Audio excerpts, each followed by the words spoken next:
operation of a self-initiated inner program.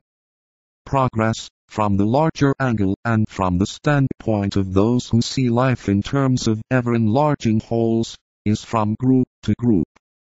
This pronouncement, issuing from a point of tension, is the word of the soul as it integrates with the threefold personality when that personality is consciously ready for such a fusion. The hold of the soul upon its instruments of expression, the network of the 7 centers, and the subsidiary centers, becomes intensified, and energy pours in, forcing the acquiescent personality fully to express the ray type of the soul, and therefore subordinating the ray of the personality, and its 3 subsidiary rays, to the dominating soul energy. This first great integration is a fusion of force with energy. Here is a statement of deep import, embodying one of the first lessons an initiate has to master. It is one which can only be properly comprehended through life experience, subject to interpretation in the world of meaning. Some understanding of what this implies will come, as the disciple masters the distinction between soul activity and the action of matter, between emotion and love, between the intelligent will and the mind, between plan and purpose. In so doing he acquires the capacity to find his point of tension at any given moment, and this growing capacity eventually brings him consciously to recognize group after group as units with which identification must be sought. He finds his soul through the fusion of soul and personality. He finds his group through the absorption of this fusing soul form with the master's group, and finally he is absorbed into the master's ashram. There he, in concert with his group brothers in that ashram, is fused and blended with the hierarchy and hears the extension of the word, spoken originally by his soul. Accepted as a group. Later, much later, he participates at that august recognition which comes when the voice issues forth as annually it does from the center at Shambhala and the seal is set on the acceptance of the hierarchy, with all its new associates, by the Lord of the world. This acceptance involves those initiates of the 3rd degree, who have been integrated more closely into the hierarchical life than ever before. This is the signal to them, and to their seniors who have heard it year after year, that they are part of the instrument whose purpose is to fulfill the plan. Thus the great syntheses are slowly taking place. It has taken many eons, for evolution, especially in the earlier stages, moves slowly. In the post-war period, and when the new structure of the coming world order is taking shape, the process will be speeded considerably. This will not, however, be for 100 years, which is but a brief moment in the eternal history of humanity. From synthesis to synthesis the life of God passes. First the synthesis of the atomic lives into ever more perfect forms until the 3 kingdoms of nature appear. Then the synthesis in consciousness, enabling the human being to enter into the larger awareness of the whole and finally to enter into that mysterious event which is the result of the effect of all preceding developments and to which we give the name of identification. From the first identification, which is the higher correspondence of the stage of individualization, progressive absorption into ever larger wholes takes place, and each time the word goes forth.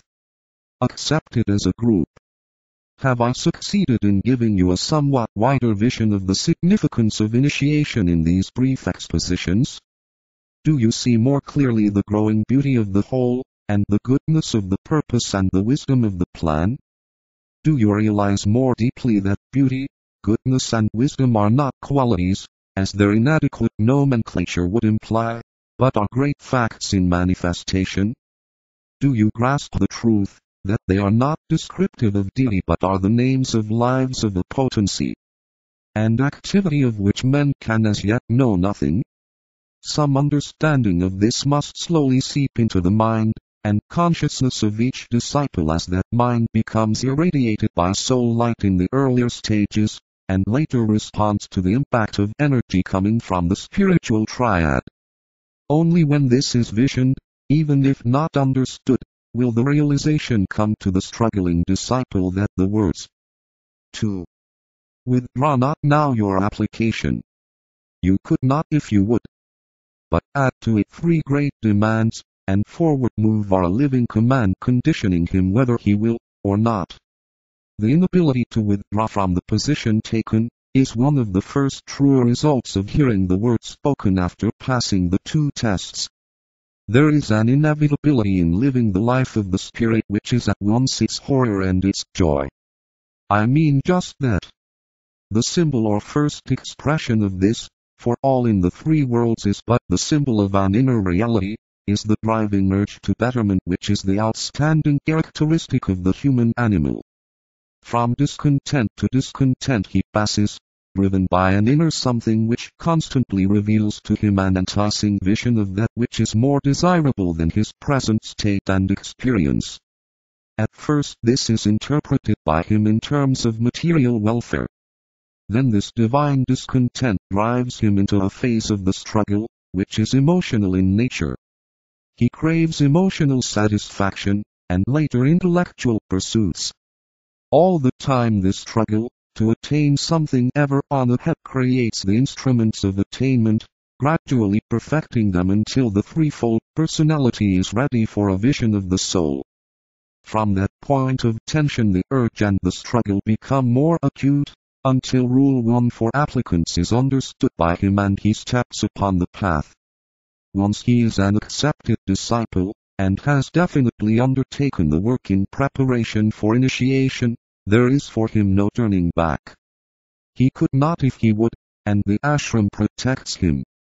In this rule for accepted disciples and initiates we are faced with a similar condition on a higher turn of the spiral, but with this difference, one which you can hardly grasp unless at the point where the word goes forth to you. That the initiate stands alone in isolated unity, aware of his mysterious oneness with all that is. The urge which distinguished his progress in arriving at personality-soul fusion, is transmuted into fixity of intention, ability to move forward into the clear cold light of the undimmed reason, free from all glamour and illusion and having now the power to voice the 3 demands.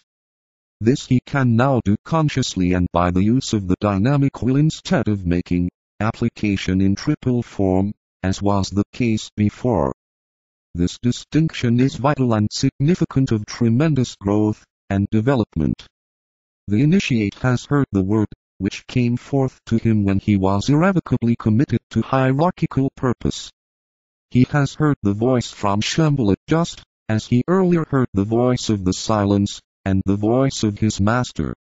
Occult obedience gives place to enlightened will. He can now be trusted to walk and work alone because he is unalterably one with his group, with the hierarchy, and finally with Shambhala. The key to this whole rule lies in the injunction to the initiate that he add to his application 3 demands, and only after they have been voiced and correctly expressed and motivated by the dynamic will, does the further injunction come that he move forward. What are these 3 demands, and by what right does the initiate make them? Hitherto the note of his expanding consciousness has been vision, effort, attainment and again vision. He has therefore been occupied with becoming aware of the field and ever-increasing and expanding area of the divine revelation. In terms of practical occultism, he is recognizing an ever-widening sphere when he can serve with purpose and forward the plan, once he has succeeded in identifying himself with that revelation. Until this revelation is an integral part of his life, it is not possible for the initiate to comprehend the significance of these simple words. Identification is realization, plus esoteric experience, plus again an absorption into the whole, and for all of this, as I have earlier pointed out, we have no terminology. Now a master of that which has been seen and appropriated, and being conscious of and sensing that which lies ahead, the disciple stands on his occult rights and makes his clear demands. What these demands are can be ascertained by remembering that all that the initiate undergoes and all that he enacts is the higher and esoteric correspondence of the triple manifestation of spirit energy which distinguished the first and earliest phase of his unfoldment. That is the personality. I would like to call attention to the word unfoldment, for it is perhaps the most explicit and correct word to use and the evolutionary process. There is no better in your language. The initiate has ever been. The divine Son of God has ever known himself for what he is. An initiate is not the result of the evolutionary process. He is the cause of the evolutionary process, and by means of it he perfects his vehicles of expression until he becomes initiate in the three worlds of consciousness and the three worlds of identification. According to Ray type, this unfoldment proceeds, and each triple stage of the lower unfoldment makes possible later, in time and space, the higher unfoldment in the world of the spiritual triad. What I am doing in these instructions is to indicate the relation between the threefold personality and the spiritual triad, linked and brought together by the anticana. Each of these three lower aspects has its own note, and it is these notes which produce the sounding forth of the three demands which evoke response from the spiritual triad, and thus reach the monad in its high place of waiting in Shambhala. In 1922, in my book Letters on Occult Meditation, I laid the foundation in my first chapter for the more advanced teaching which I am now giving. There I was dealing with the alignment of the ego with the personality, and this was the first time that the entire theme of alignment was brought definitely into focus, for alignment is the first step towards fusion, and later towards the mysteries of identification. Let me quote. As time progresses, and later with the aid of the master, harmony of color and tone is produced, a synonymous matter, until eventually you will have the basic note of matter, the major third of the aligned personality, the dominant fifth of the ego, followed by the full chord of the monad or spirit. It is the dominant we seek at adeptship, and earlier the perfected third of the personality. During our various incarnations we strike and bring the changes on all the intervening notes, and sometimes our lives are major and sometimes minor, but always they tend to flexibility and greater beauty. In due time each note fits into its chord, the chord of the spirit. Each chord forms part of the phrase or group to which the chord belongs. And the phrase goes to the completion of 1/7 of the whole. The entire 7 sections, then, complete the sonata of this solar system, a part of the threefold masterpiece of the Logos, or God, the master musician. Page 4. We now arrive at a point, which it is difficult for disciples to grasp. The initiate, or disciple has reached a point in his evolution in which triplicity gives place to duality, prior to the attainment of complete unity. Only 2 factors are of concern to him as he stands at the midway point, and these are spirit and matter. Their complete identification within his consciousness becomes his major goal, but only in reference to the whole creative process and not now in reference to the separated self. It is this thought which motivates the service of the initiate, and it is this concept of wholeness gradually creeping into the world consciousness which is indicating that humanity is on the verge of initiation. Therefore, it is the material aspect, the perfected third of the personality, which makes possible the activity